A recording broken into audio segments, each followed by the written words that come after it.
যুক্তরাষ্ট্রের নিষেধাজ্ঞায় থাকা একটি চীনের ট্যাঙ্কার হরমুজ প্রণালী পার হয়েছে।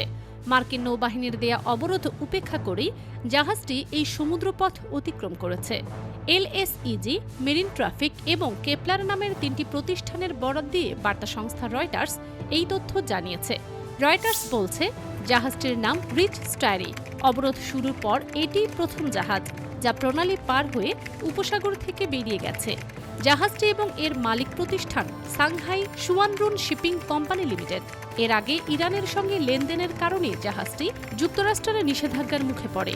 জাহাজ চলাচলের তথ্য অনুযায়ী জাহাজটি সংযুক্ত আরব আমিরাতের হামরিয়া বন্দর থেকে প্রায় 2,50,000 ব্যারেল মিথানল নিয়ে যাচ্ছিল। এছাড়া রয়টার্স জানায়, যুক্তরাষ্ট্রের নিষেধাজ্ঞায় থাকা আরেকটি জাহাজ মুরলি কিষান প্রণালীতে প্রবেশ করছে। জাহাজটি 16 এপ্রিল ইরাকে অপরিশোধিত তেল তুলবে বলে ধারণা করা হচ্ছে।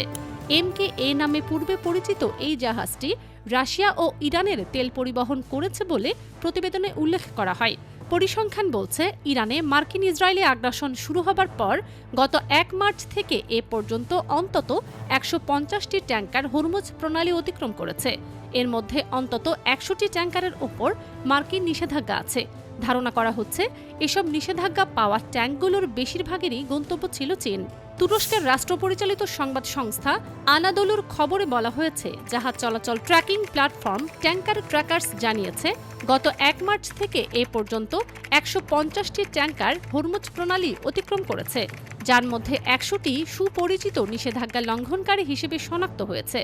13 এপ্রিল মার্কিন সোশ্যাল মিডিয়া এক্সে দেয়া এক বিবৃতিতে কোম্পানিটি জানায়, আলোচিত সময়ে এই কৌশলগত জলপথ দিয়ে ছেড়ে যাওয়া মোট ট্যাঙ্কারের প্রায় 2/3 ছিল নিষেধাজ্ঞার সঙ্গে সংশ্লিষ্ট।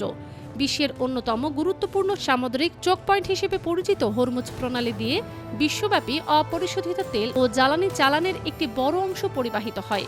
এই সর্বশেষ পরিসংখ্যান নির্দেশ করে যে পারস্য উপসাগর ও এর আশেপাশে সামরিক উত্তেজনা এবং সামুদ্রিক চলাচলের উপর কঠোর নজরদারি থাকা সত্ত্বেও নিষেধাজ্ঞার সঙ্গে যুক্ত জাহাজগুলো নিয়মিত এই রুটটি ব্যবহার করছে।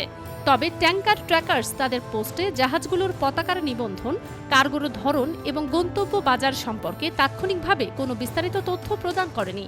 তথ্য অনুযায়ী, ইসরায়েল ইরান যুদ্ধ শুরু হবার আগেও ইরানের তেলের সবচেয়ে বড় ক্রেতা ছিল চীন।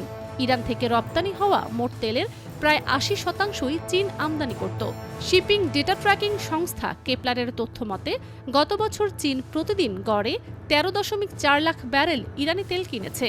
এছাড়া চীনের মোট সমুদ্রপথে আমদানি করা তেলের প্রায় 13.4% আসে ইরান থেকে। ফারজানা মৌসুমী, নিউজ ডেস্ক, পুতিয়াল।